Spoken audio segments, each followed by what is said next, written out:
ಬೆಳಗಾವಿಯ ಮಹಾನಗರ ಪಾಲಿಕೆಯ ಬಿಜೆಪಿ ನೇತೃತ್ವದ ಆಡಳಿತ ಹಾಗೂ ಕೆಲವು ವಿರೋಧ ಪಕ್ಷದ ಸದಸ್ಯರು ಸಿಟೀಸ್ 2.0 ಘನತ್ಯಾಜ್ಯ ನಿರ್ವಹಣಾ ಯೋಜನೆ ಅಧ್ಯಯನ ಮಾಡುವ ನೆಪದಲ್ಲಿ ಜೈಪುರಕ್ಕೆ ನಡೆಸಿದ ಕಾಟಾಚಾರದ ಅಧ್ಯಯನದ ಪ್ರವಾಸದಲ್ಲಿ ಮೇಯರ್ ಹೇಳಿಕೆ ಗೊಂದಲಕ್ಕೆ ಕಾರಣವಾಗಿದೆ ಎಂದು ರಾಜ್ಕುಮಾರ್ ಟೋಪನ್ನವರ್ ಹೇಳಿದ್ದಾರೆ.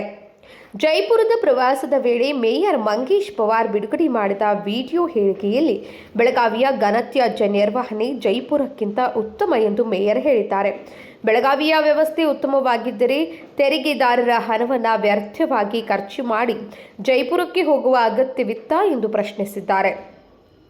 ಮೇಯರ್ ಅವರು 135 ಕೋಟಿ ರೂಪಾಯಿ ಸಿಟೀಸ್ 2.0 ಯೋಜನೆ ರೂಪಿಸಲಾಗಿದೆ ಎಂದು ಹೇಳಿದ್ದಾರೆ. ಆದರೆ ವಾಸ್ತವಿಕತೆ ಬೇರೆ.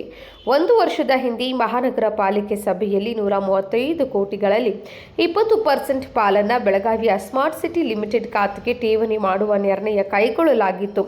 ಆದರೆ ಇಂದಿನವರೆಗೆ ಹಣದ ಕೊರತೆ ನೆಪದಲ್ಲಿ ಪಾಲಿಕೆ ತನ್ನ ಪಾಲನ್ನು ಠೇವಣಿ ಮಾಡಿಲ್ಲ ಎಂದು ಆರೋಪಿಸಿದ್ದಾರೆ.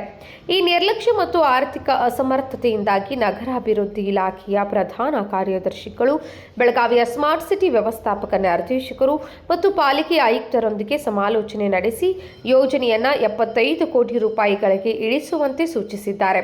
ಇದು ಆಡಳಿತದ ಸಂಪೂರ್ಣ ವೈಫಲ್ಯ ಎಂದು ಹರಿಹಾಯ್ದರು. ಕಳೆದ 13 ತಿಂಗಳುಗಳಲ್ಲಿ ಚಂಡೀಗಢ, ಇಂದೋರ ಮತ್ತು ಜೈಪುರಕ್ಕೆ 3 ಅಧ್ಯಯನ ಪ್ರವಾಸಗಳನ್ನು ಕೈಗೊಂಡಿದ್ದಾರೆ. ಆದರೆ ಅದರ ಪ್ರಯೋಜನ ಬೆಳಗಾವಿಯ ಜನತೆಗೆ ಕಾಣಿಸುತ್ತಿಲ್ಲ. ಪಾಲಿಕೆಯ ಮೂಲಗಳ ಪ್ರಕಾರ ಜೈಪುರ ಪ್ರವಾಸಕ್ಕೆ ಮಾತ್ರವೇ 50 ಲಕ್ಷ ವೆಚ್ಚವಾಗಿದೆ. ಪೌರ ಕಾರ್ಮಿಕರ ವೇತನ ನೀಡಲು ಹಣವಿಲ್ಲ ಎನ್ನುವ ಪಾಲಿಕೆ ಸಾರ್ವಜನಿಕ ಹಣವನ್ನು ವ್ಯರ್ಥ ಪ್ರವಾಸಗಳಿಗೆ ಖರ್ಚು ಮಾಡುವುದು ನಾಚಿಕೆಯ ವಿಷಯ ಎಂದಿದ್ದಾರೆ. ಜೈಪುರಕ್ಕಿಂತ ಬೆಳಗಾವಿ ಉತ್ತಮವೆಂದರೆ 50 ಲಕ್ಷ ಖರ್ಚು ಮಾಡಿದ್ದೇಕೆ? 1 ವರ್ಷದ ಹಿಂದೆ ಕೈಗೊಂಡ ನಿರ್ಣಯದಂತೆ ಹಣ ಠೇವಣಿ ಮಾಡದಿರುವುದೇಕೆ?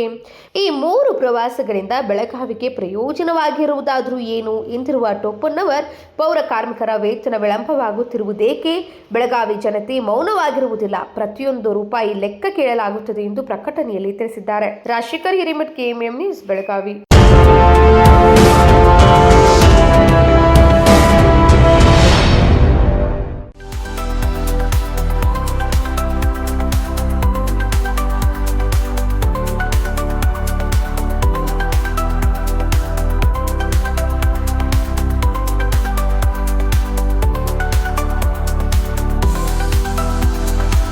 आदर्श ड्रेस सर्कल केवल पुरुषों के लिए लाए हैं ब्रांडेड शर्ट्स, टी-शर्ट्स और जीन्स की नवीनतम रेंज।